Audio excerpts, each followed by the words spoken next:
Hello there, I'm Big Alias, and I think I might have the hiccups, which is super embarrassing. I got it, I think, just as I was going to record this video. So if I do start hiccuping, just come to my house and just bury my damn head in the sand, please. But we're going to talk about Halo Infinite, which means I'll either get no views on this video, or it will be my best performing video of the year. Probably no views though. Nobody really cares about these season reviews. But I really want to talk about it today. I want to talk about Season 3 of Halo Infinite in a less traditional sort of review style. So I want to say this up front. I just want to get this out of the way and say this right now.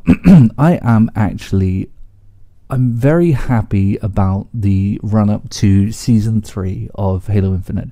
And I always will be. It will always be something that I look back on happily and fondly. Because it's provided me with something that's rarer than unobtainium falling out of Giovanni Ribisi's arsehole. It's something, the rarest mineral on the planet. Positivity in the Halo community. Yes, something you never get. Now look, I will say that people aren't ubiquitously, unanimously happy about about Season 3 or Halo Infinite as a whole at the moment. But I do understand. I do understand if you're not feeling too great about the game still. Your opinions are still very valid in the situation. I don't think it's perfect yet.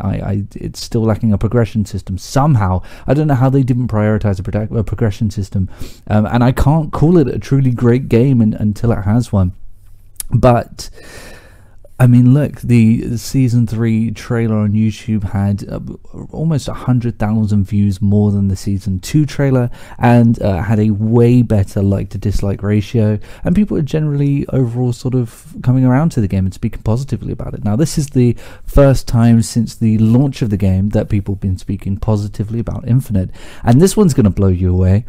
This is the first 343 game of all time that people are speaking about positively during its run. Think back.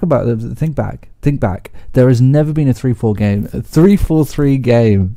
I keep name dropping my other channel that I used to be on. There has never been another 343 game that people have just sort of spoken, and not unanimously, but sort of generally spoken quite highly of during its run. It's always after the fact, particularly not with 4. People hated 4, and people hated 5 straight away before it even came out. The last time that people were actually happy about a Halo game during its run was Reach, and even then there was a bit of iffiness going on there. So that is it is exciting. And why is exciting? Why this is happening is quite exciting, because the hype towards Season 3 isn't just Season 3 hype. I mean, overall, the season, it's 3 maps and a new weapon, and some skins and a battle pass and a new cinematic and a new menu. But it's small potatoes. Even with regards to a live service game, there isn't really too much there.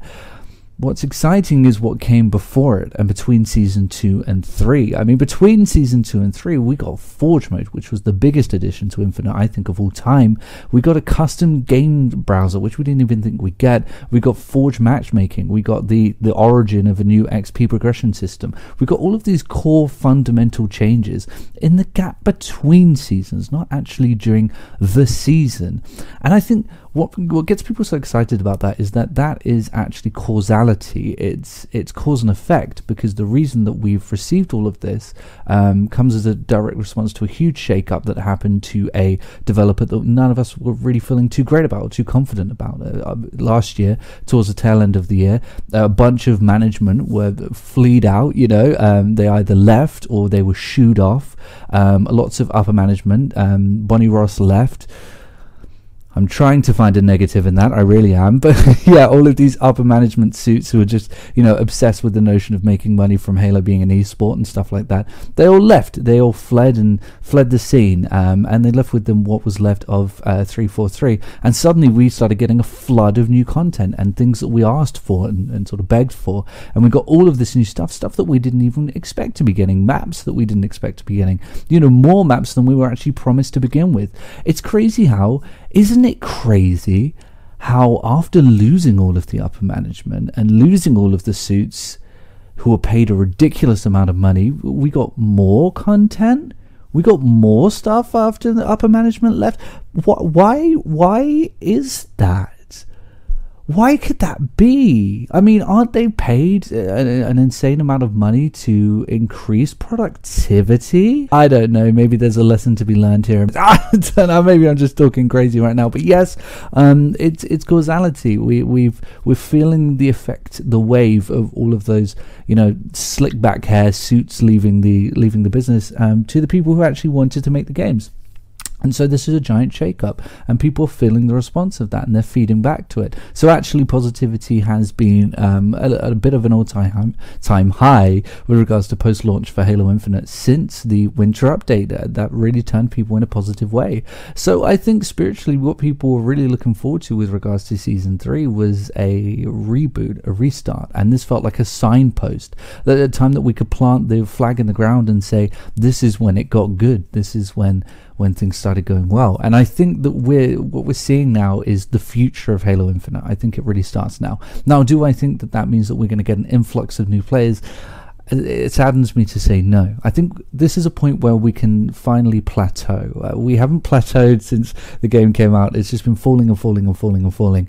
I think this is a point where we can sort of go, okay, this is what's left, and this is who is left. And with the communication, the speed of the updates, what we're getting, again, the more content that they actually promised with stuff like that, and the good overall feeling, I think what we have is everyone who will want to play this game satisfied enough to continue doing it. So I think we're seeing our player base now. This is where Halo Infinite is, and I think it's where it will stay, which is fine by me. It's been a niche game for a long time, and it feels great. It really does feel great. And so yeah, that's that. In terms of the actual season, there's a reason I use most of this review to talk about the overall feeling around the game, because the season's good. It's good. I mean, it's not groundbreaking. It didn't bring anything new. Unfortunately, it didn't bring a new progression mode, and it didn't bring infection. It didn't bring Firefire or anything like that, but none of us expected that yet.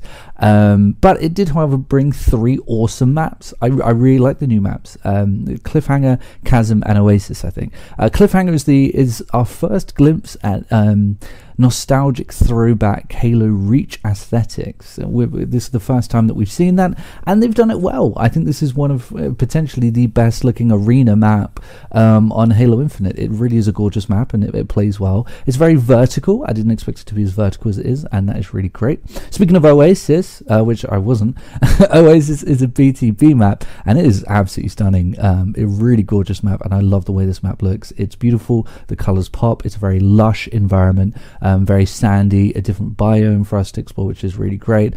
Very nostalgic looking in terms of like art style and colors. It kind of feels honestly very Halo 2 CE, kind of Bungie era style stuff, and it's absolutely gorgeous. I really like it. But the cream of the pile for me is Chasm, which I know is a very controversial map at the moment because all the pro players don't like the layout. But I love this map, dude. It just looks straight out of OG Trilogy Halo. Absolutely gorgeous map. It has that beautiful Forerunner aesthetic that honestly 343 absolutely nailed with this game, and it carries over to here. It really looks great, and I like the layout too. It reminds me of that guys, it's not Facing Worlds, is it? The map on CE where there's 2 different sides and a big gap in the middle. It reminds me a lot of that, and in a good way. I like that map too, and I really like this one. It's almost, playing on this map almost feels nostalgic in the same way that playing through those Forerunner structures in the campaign did.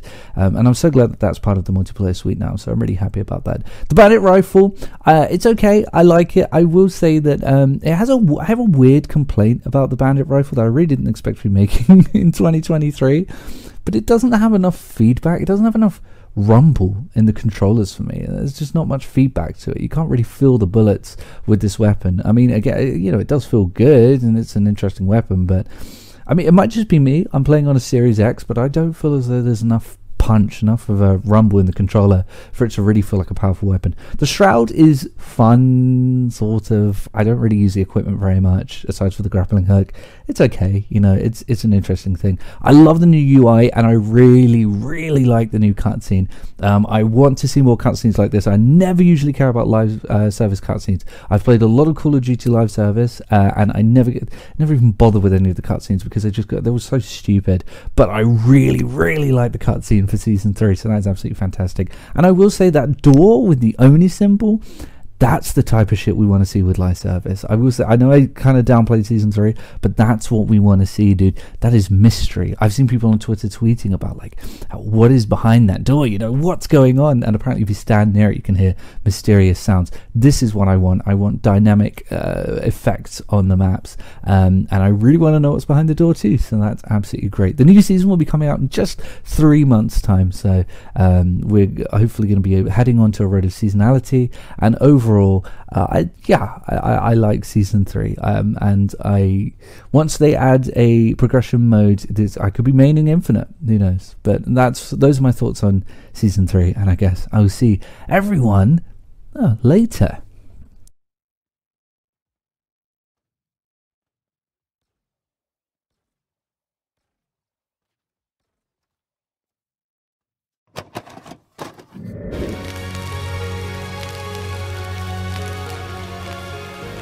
The PlayStation is only $149, and you can also get leading titles.